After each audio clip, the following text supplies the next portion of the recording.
In today's video, I'm going to teach you how to organize the Google Drive Shared With Me section so it works better for you, transforming it from a chaotic dumping ground into a streamlined space that enhances productivity.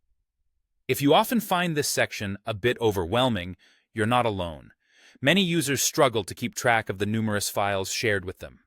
So, let's dive in and learn how to maximize this space. To start, it's crucial to understand that the files in Shared With Me are not owned by you. Instead, they're documents and folders someone else has shared with you. While you can't change their ownership or move them out of this section entirely, you can certainly make them easier to locate and manage.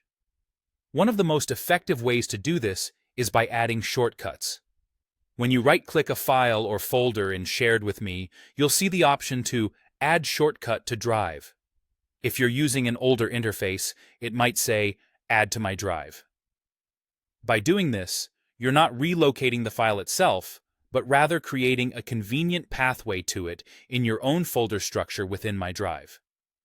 It's like pinning an important document to a bulletin board. As far as finding it goes, it's just that much smoother. Remember, however, this action doesn't change ownership. The file remains owned by the original sharer. Another handy feature is the Starred section. If there are files you continually access, this is an excellent tool for making sure they're always a click away. Simply right-click a file and select Add to Starred. This way, whenever you need to return to that document, you can find it quickly without sorting through the entire Shared With Me section. This feature is perfect for when you don't want to build an elaborate folder structure, but still want a sort of favorites list. Now let's talk about format and viewing options.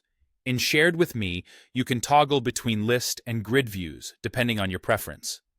This choice can help you visualize files better and make your navigation more intuitive.